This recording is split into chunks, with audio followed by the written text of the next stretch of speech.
আসসালামু আলাইকুম, welcome to my new blog. আজকে আমরা একটি দর্শনীয় জায়গায় আসি। জায়গাটি হলো তেলেরঘাট। এই তেলেরঘাট একটি পর্যটন স্পট, যেখানে হাজার হাজার মানুষ আসে ডেলি। আজ থেকে 2-3 দিন আগে তারা এখান থেকে কাজ ছেড়ে চলে গিয়েছে, কারণ হয়তো তাদের কাজ করতে কোনো সমস্যা হচ্ছে, তাই তারা ওই পার থেকে কাজ করে আসবে।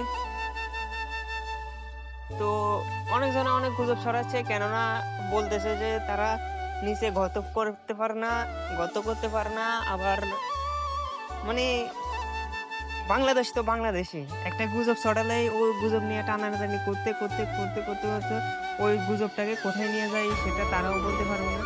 এই যে কাজ করার যন্ত্রপাতিগুলো, এইগুলো দ্বারা ব্রিজের নির্মাণ কাজ পরিচালনা করা হয়।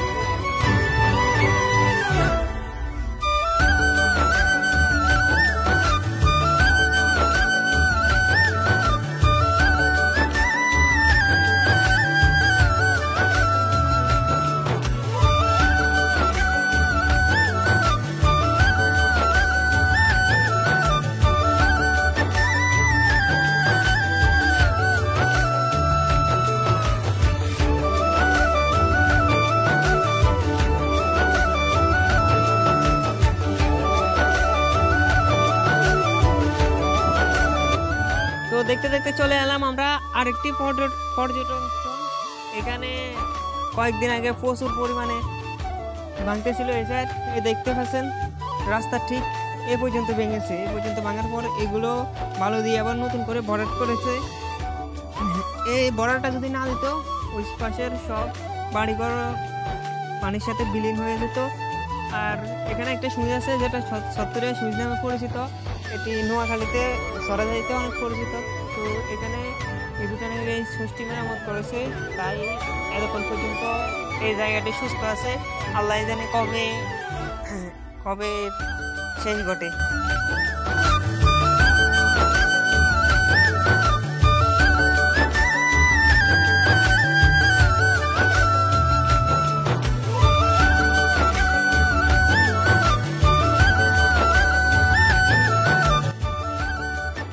তো আমরা অনেক দূর ঘুরার পর একটা পর্যটন স্টেশনে আসি, যার নাম হলো ইয়ার নাম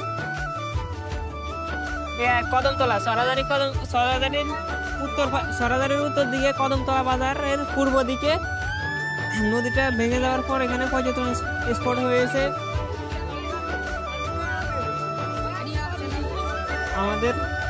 আমাদের খুবই অডিয়েন্স আছে এখানে, যারা আমাদের ভিডিও দেখে না, আমাদের চ্যানেলের নাম কি সেটাও জানেন না, তারাও আমাদেরকে নিয়ে দে করক, সমস্যা নেই। হ্যাঁ, যাই হোক, সাকিবের দিকে আসো।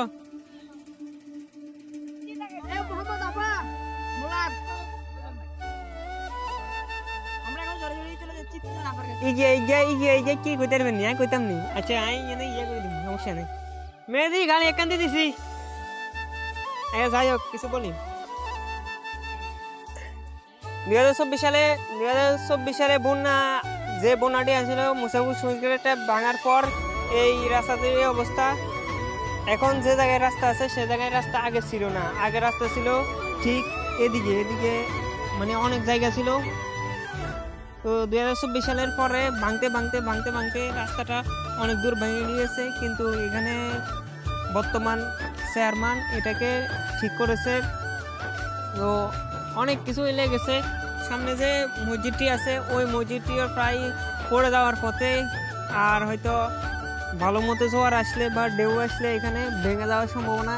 কিন্তু এটাকে বাঁধটা অনেকভাবে রক্ষা করতেছে। কিছুদিন আগে ওই বাঁধটা ভেঙে গিয়েছে এবং বস্তা দ্বারা সেটি আবার নতুন করে পুনর্নির্মাণ করেছে, যাতে করে নদীর স্রোতটা কিছুটা হলেও আটকানো যায়।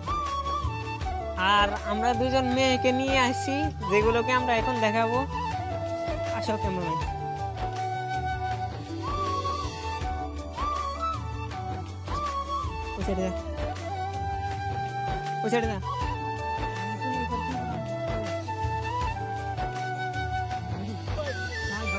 পুরো হতে গালি নিব বলছিলাম, কিন্তু মানবতার খাতিরে এখানে কোনো গালি দেওয়া হয় নাই। তবে গালি যদি দেয় সাকিবে দিবি। না আমরা গাড়ি দিতাম না দিলে। আজকে এই জায়গায় আপনাদেরকে কি কি দেখাতে পারবো সেটাই আমরা চেষ্টা করব, ভালো করে এটা উপস্থাপন করার চেষ্টা করবো ইনশাল্লাহ। তো চলুন, আমরা আসার পর এই ছেলেটা আমাদের পিছনে পিছনে ঘুরতেছে ভিডিও বানানোর জন্য। আচ্ছা, তুমি কি ভিডিওতে আসতে চাইছিলে? হ্যাঁ, না না না আসতে চাই নাই, ও অনেক শরম পাচ্ছে। কতক্ষণ চিল্লাই ঘোড়া মাথার উপরে তুলতেছে। এখন কিছু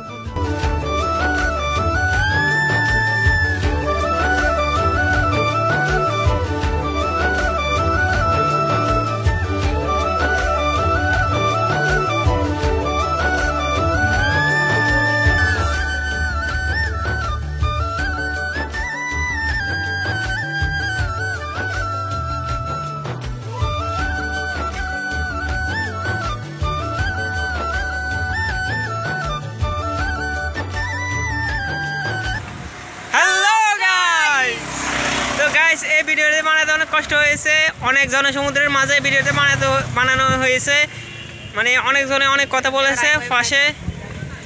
ভিডিওটা যদি আপনাদের থেকে যদি বিলকুল পরিমাণ যদি সুন্দর ভালো লেগে থাকে তাহলে অবশ্যই একটা সাবস্ক্রাইব করবেন আর একটা কমেন্ট করে যাবেন ভিডিওটা কিরকম হয়েছে। একটা লাইকের জন্য পাগল এরকম করতেছে, একটা লাইক তো দেওয়া যায়। সাবস্ক্রাইব আমি কিন্তু লাইকের কথা বলি নাই, আর টাকা লাগে না সাবস্ক্রাইব করতে নাকি। ওকে, আল্লাহ হাফেজ, দেখা হচ্ছে নতুন কোনো ভিডিওতে। ভালো থাকবেন, সুস্থ থাকবেন, আর আমাদের জন্য দোয়া করবেন। আমরা আপনাদের জন্য দোয়া করি। আলহামদুলিল্লাহ, আল্লাহ হাফেজ।